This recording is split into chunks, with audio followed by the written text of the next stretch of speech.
ఇవాళ ఎవరో ఒక మహానుభావుడు ఆ శమునిపల్లి ఆ ప్రాంతంలో ఎక్కడనో ముట్టించిపోతే ఇవాళ దాదాపు 5-6 గ్రామాలలో కొన్ని వేల ఎకరాలలో ఉన్న పంట వ్యర్థాలు, అంతేకాకుండా రోడ్ల పొంటి ఉన్న పచ్చని చెట్లు, ఎన్నో జీవులు ఇలా అగ్నికి ఆహుతైనాయి. ఇక ఆపుదాం.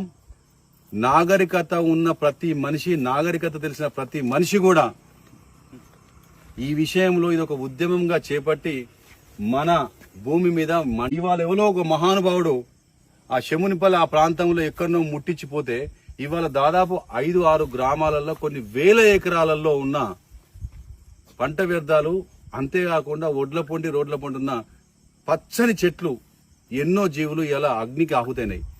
ఇక ఆపుదాం. నాగరికత ఉన్న ప్రతి మనిషి, నాగరికత తెలిసిన ప్రతి మనిషి కూడా ఈ విషయంలో ఇది ఒక ఉద్యమంగా చేపట్టి మన భూమి మీద